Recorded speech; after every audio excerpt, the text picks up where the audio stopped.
Welcome to Next Level Play Therapy, a weekly podcast dedicated to supporting the next generation of child and adolescent therapists to provide exceptional play therapy services.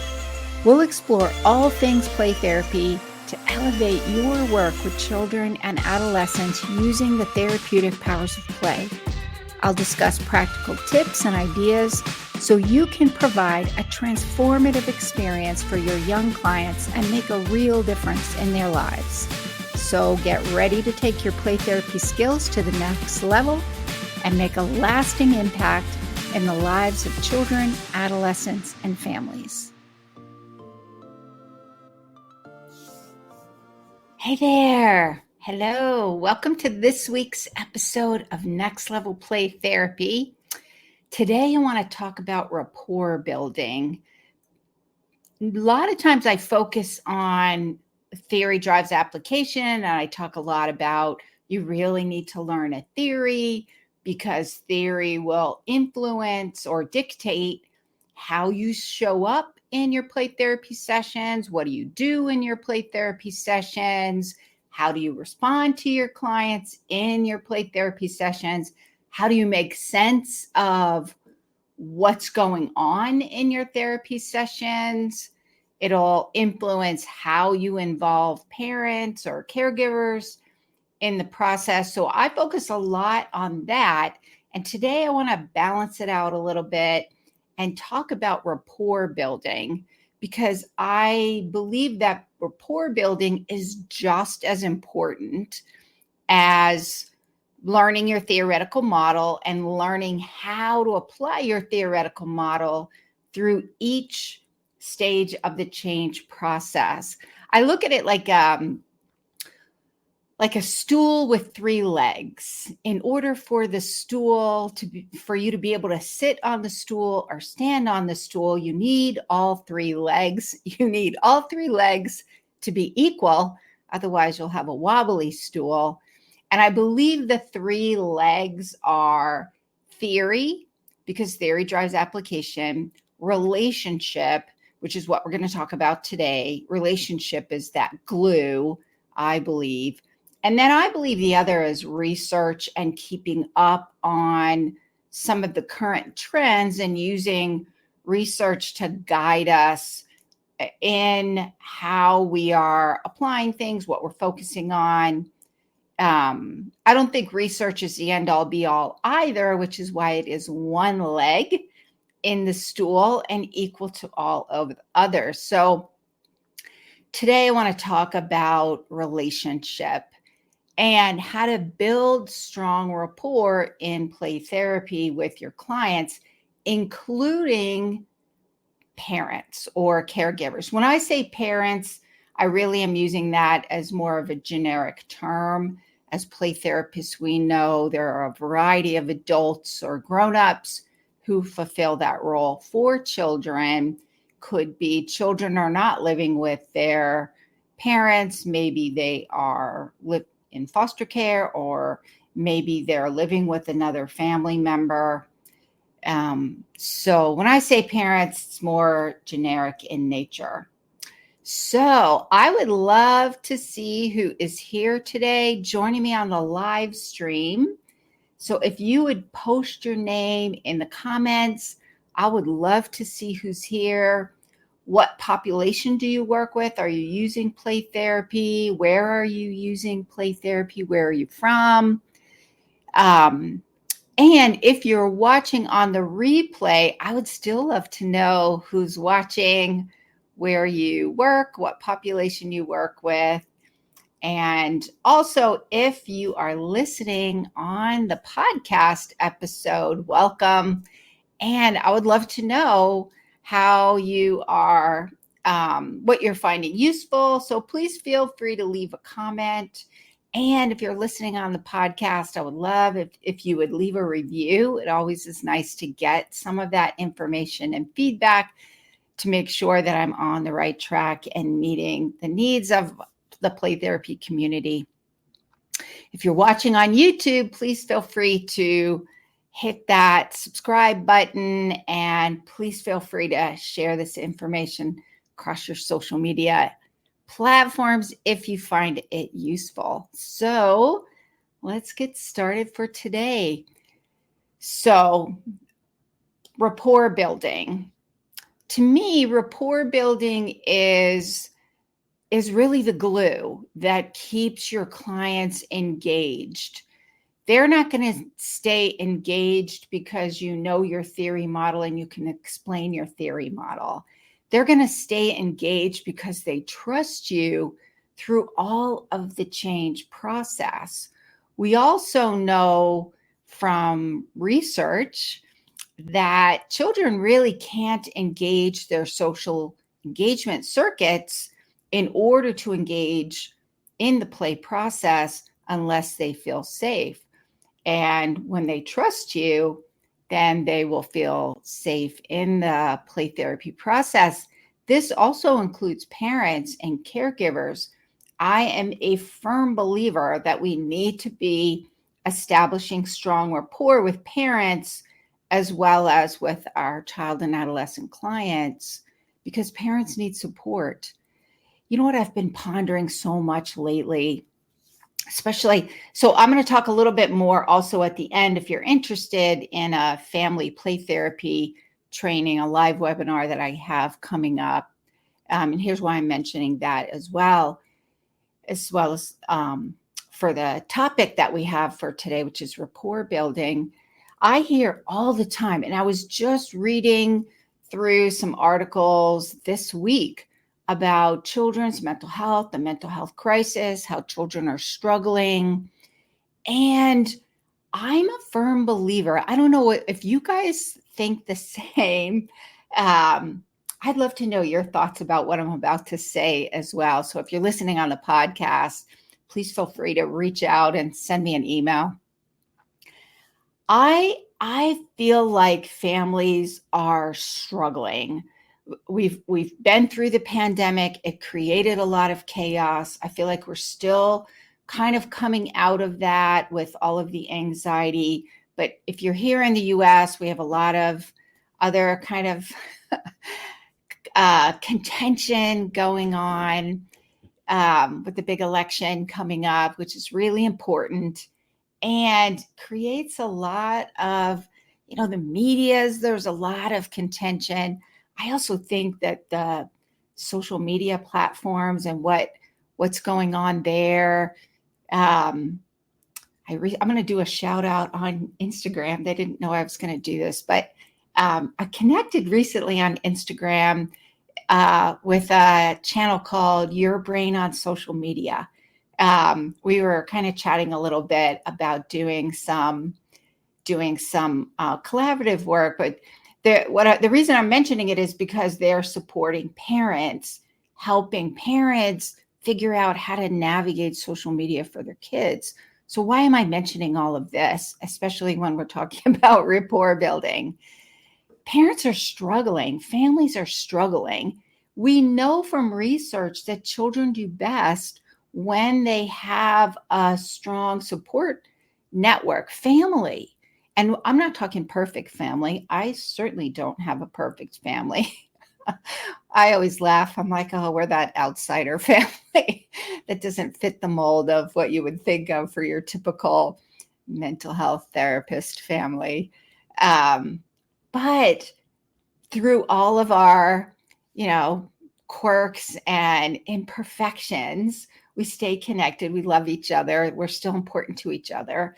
And we know we're there for each other. My kids know that we're there for them.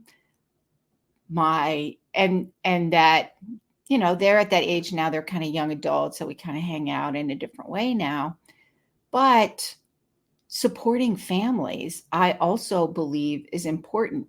Building rapport with parents to give parents support. They're bombarded so much with how to be the perfect parent. If you're going to be a parent, you should do it this way.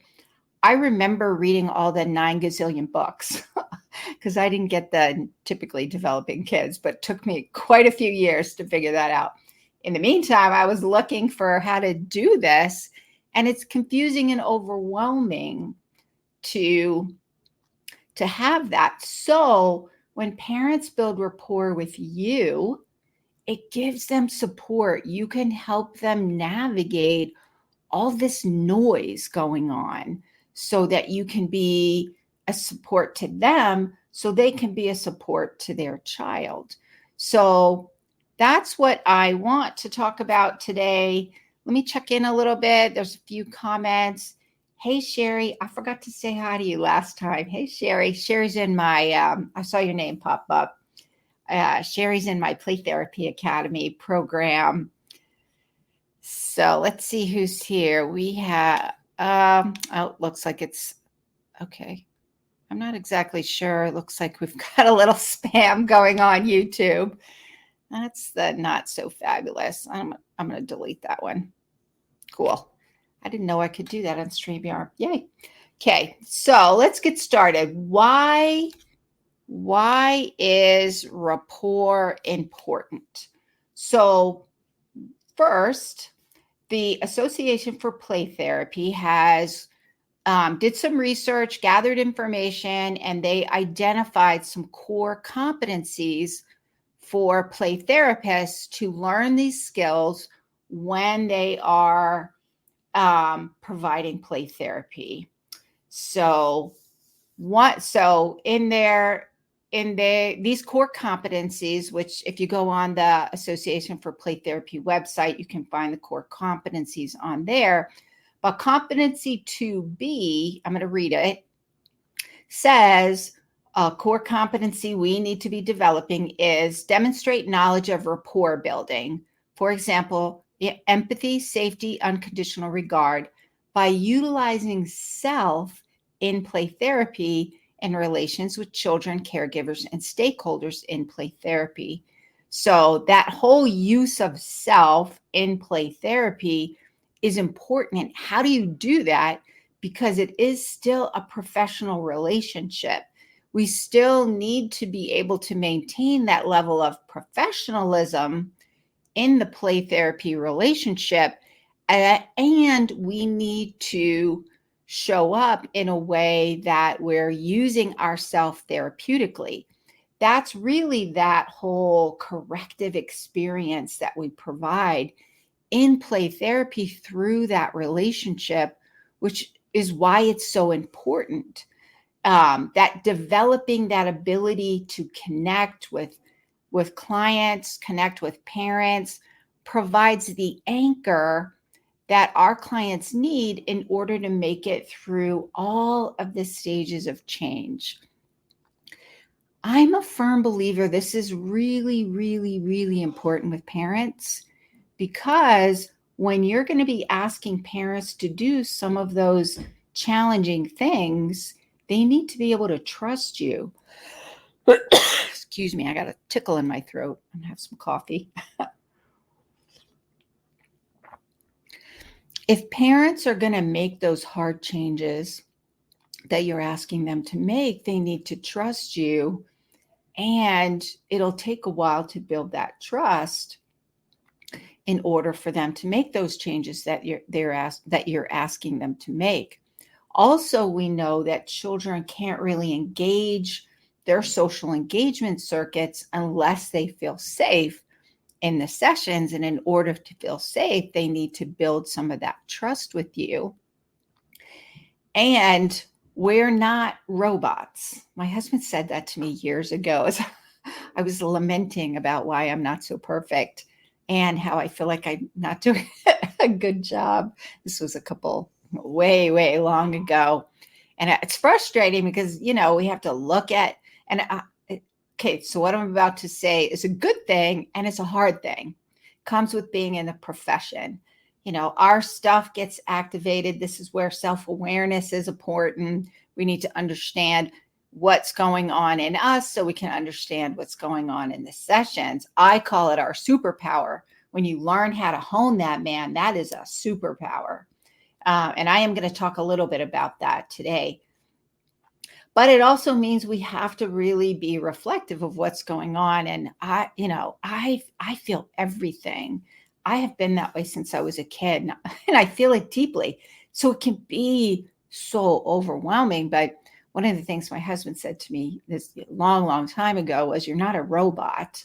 Of course, you're going to have these experiences. And he's not a therapist. He's nowhere near a therapist field. So I always, it's these pearls of wisdom that I get from him that kind of, I'm like, oh, okay.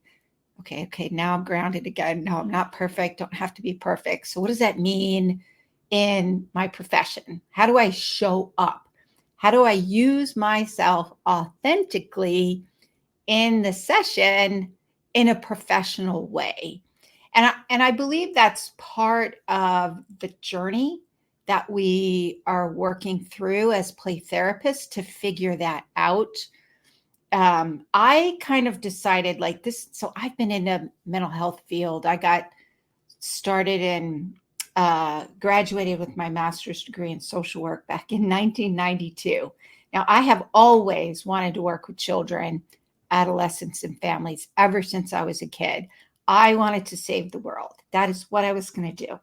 And then I realized I can't save the world, but I can have a really good influence on the people in I call it my sphere of influence. And so as a play therapist, what does that mean?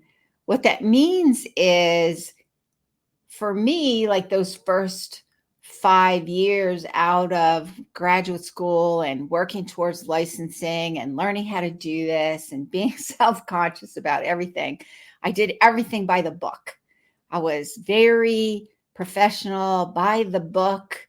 I didn't really let much of myself out very much because I was afraid of not being professional and still learning everything. But somewhere along the line, I kind of realized, you know what? I like to have fun. I'm going to be doing this job like 40 hours a week. I really need to have fun. And it's hard. This is a hard job. So for me, that therapeutic use of self means I show up authentically within the session in a professional way, understanding we're not friends, we're not buddies, we're not family. This is a client relationship in which there are professional standards in order to protect clients, and that's a good thing. And within that framework, how do I show up authentically with my clients? But the other part of that is I want to tap into becoming attuned. And so Daniel Siegel talks about resonant circuits. So that ability to be attuned mind to mind, even physiologically, means in old days, we called it transference and countertransference.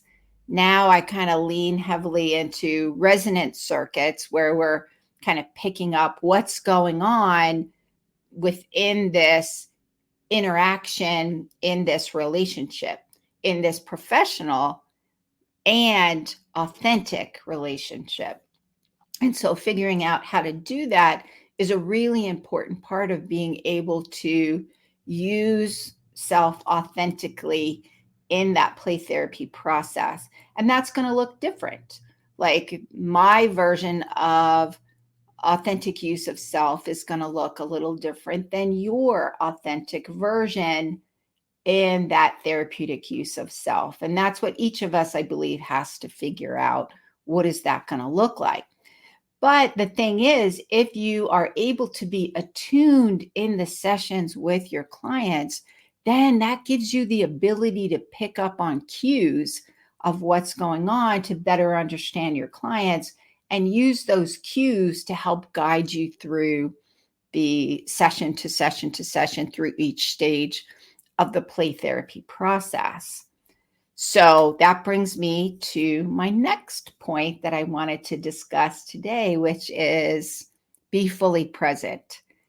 And especially in the beginning when you're just getting started and you're trying to figure out how to bring that balance between theory and application, therapeutic relationship, and making sure you're staying up on what are the current I always like that word trends because some trends are not very good.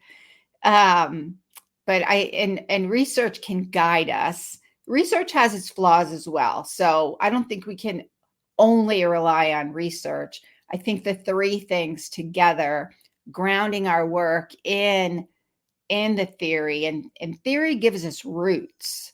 Research makes sure that we're staying up to date on what's actually working and what's not working with all of its flaws. And the relationship is what keeps clients feeling safe and connected. And it's like the glue. So we want all three. The thing is, to be fully present means you really have to let go of imposter syndrome. And I've talked about this in previous sessions. So if you want to take a deeper dive in previous episodes, I've talked about imposter syndrome. I would say the easiest place to find some of the previous episodes would be my YouTube channel, Cathi Spooner, Renewing Hearts Training. If you're in my Facebook group, Play and Expressive Arts Therapy Playground is just for therapists who are using play therapy and expressive arts. If you're interested and you're on Facebook, you can feel free to go over and join the group. You have to answer all the questions or you won't get admitted. I keep all of the recordings in the featured section.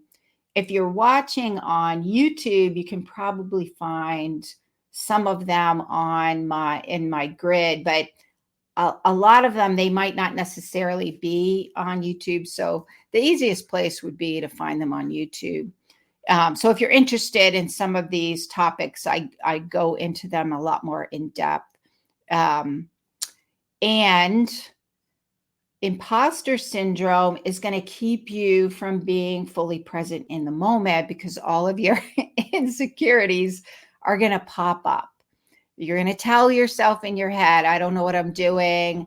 I don't understand. They're going to figure out at any moment that I don't know what I'm doing, that I'm a big giant fraud.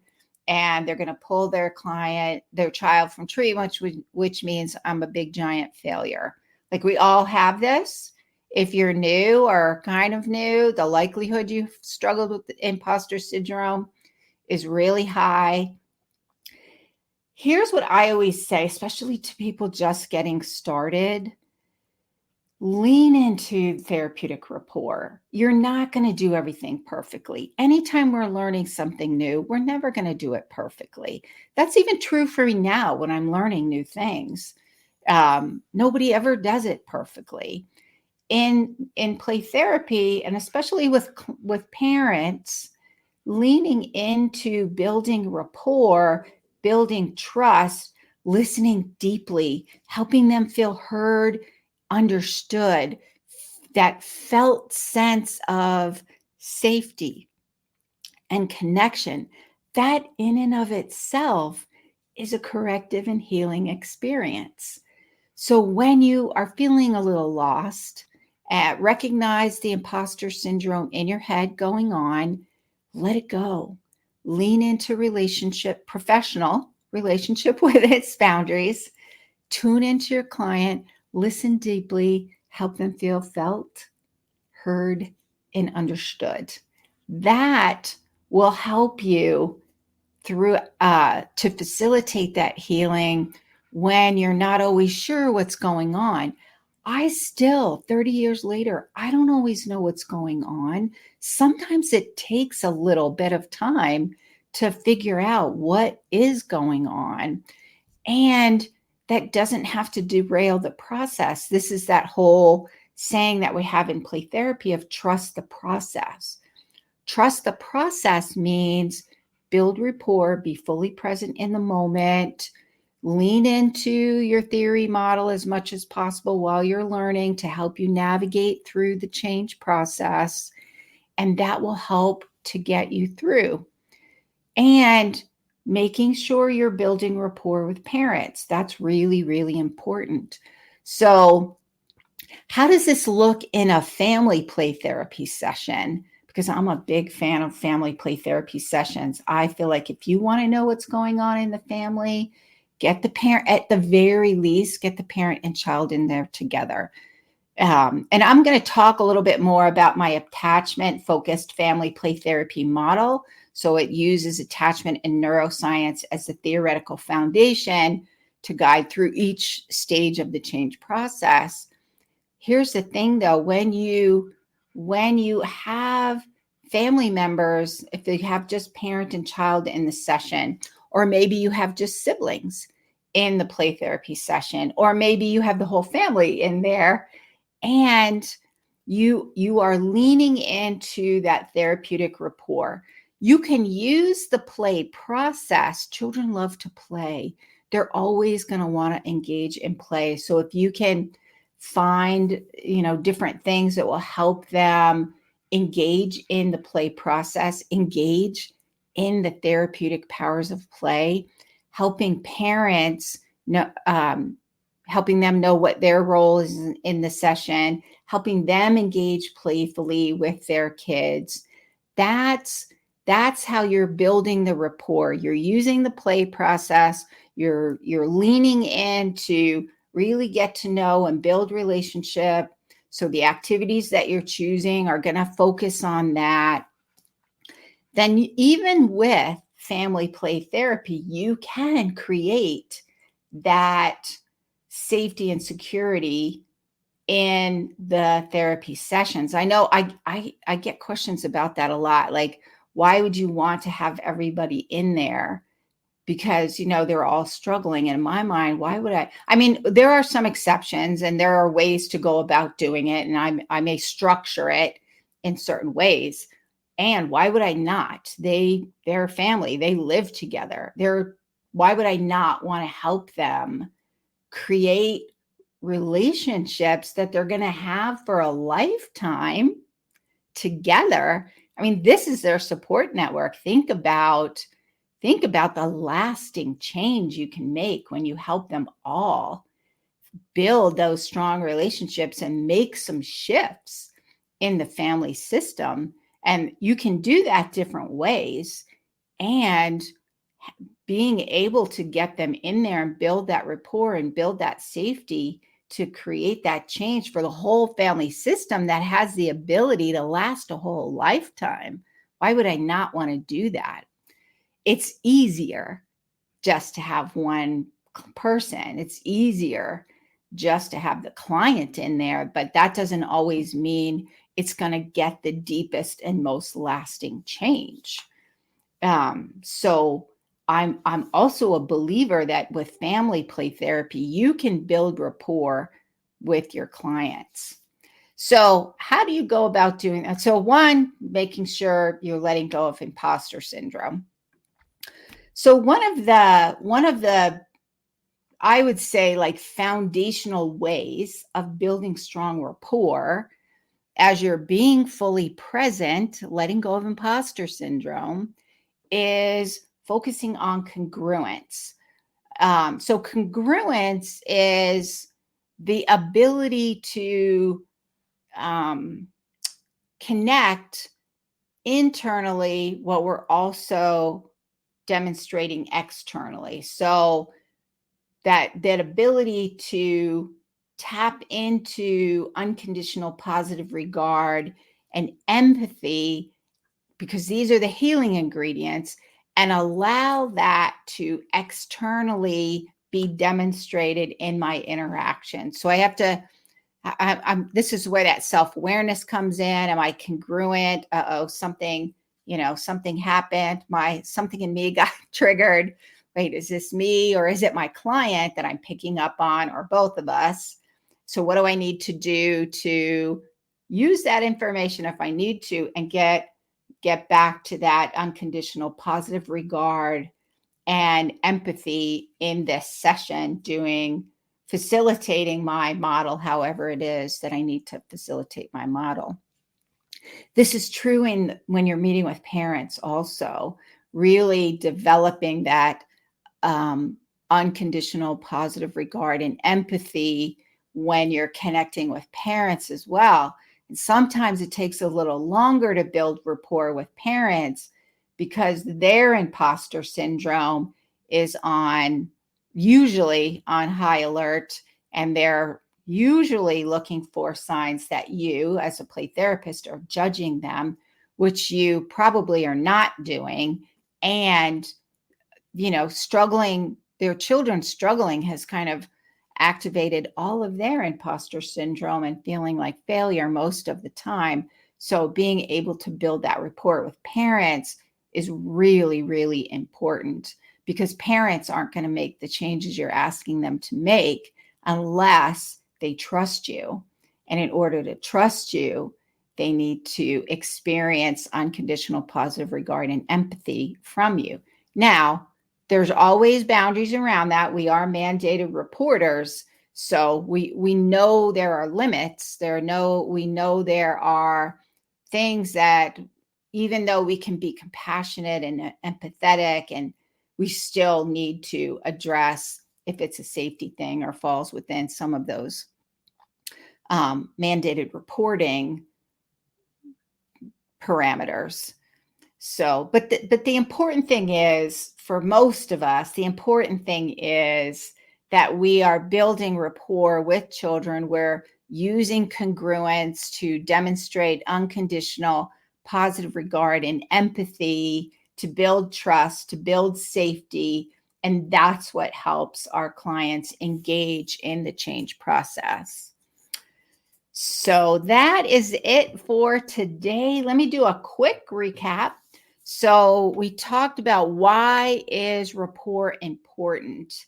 Developing that therapeutic rapport is really the glue that keeps your clients in the change process, helps them through all of the stages of change, helps parents feel like they can trust you, especially when you're asking them to do hard things.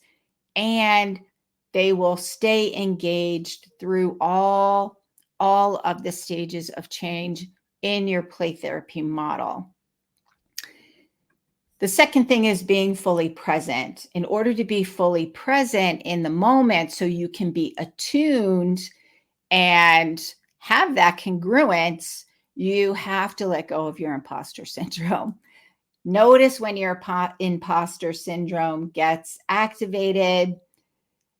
Make sure you're working on your imposter syndrome. It will shut you down and cause you not to be effective.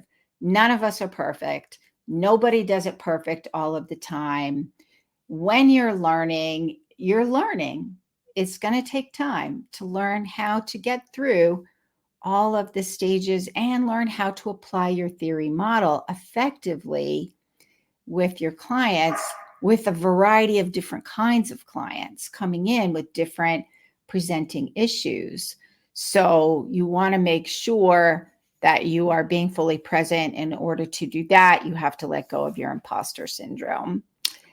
And the final thing we talked about today is congruence. So congruence with unconditional positive regard and empathy allows you to be fully present in the session with your clients and create that corrective healing experience for them. This also includes congruence when you're working with parents. And I would say, as play therapists, the importance of the work that we do with parents, the importance of the support that we provide to parents, is equally as important as the work we do with our child and adolescent clients, because parents need us to support them so they can be that support to their child through the rest of their lives. Again, this is one of the reasons I love attachment-focused family play therapy, getting everybody in the session, or at least parent-child, or different kind of subsets of the family in there, to really create that corrective healing experience and to support parents to be doing this with their kids. So that is it for this week. I will see you next week. Bye for now. Thank you for joining me on this episode of Next Level Play Therapy. I hope you found the discussion valuable and gained new insights and ideas to support your work helping children, adolescents, and families heal. If you enjoyed this episode, be sure to subscribe to the podcast and leave a review. Your feedback helps to improve and reach more people who can benefit from this information. Remember, play therapy is a powerful tool for healing and growth. Whether you're a new play therapist or experienced, I encourage you to continue your learning journey to unlock the potential of play in your own work and relationships. If you have any questions or topic suggestions for future episodes, I'd love to hear from you. Connect with me on social media and visit my website at Renewing Hearts Play Therapy Training to stay updated on upcoming episodes, trainings, and resources. Thank you once again for listening to Next Level Play Therapy. Until next time, keep playing, learning, and growing.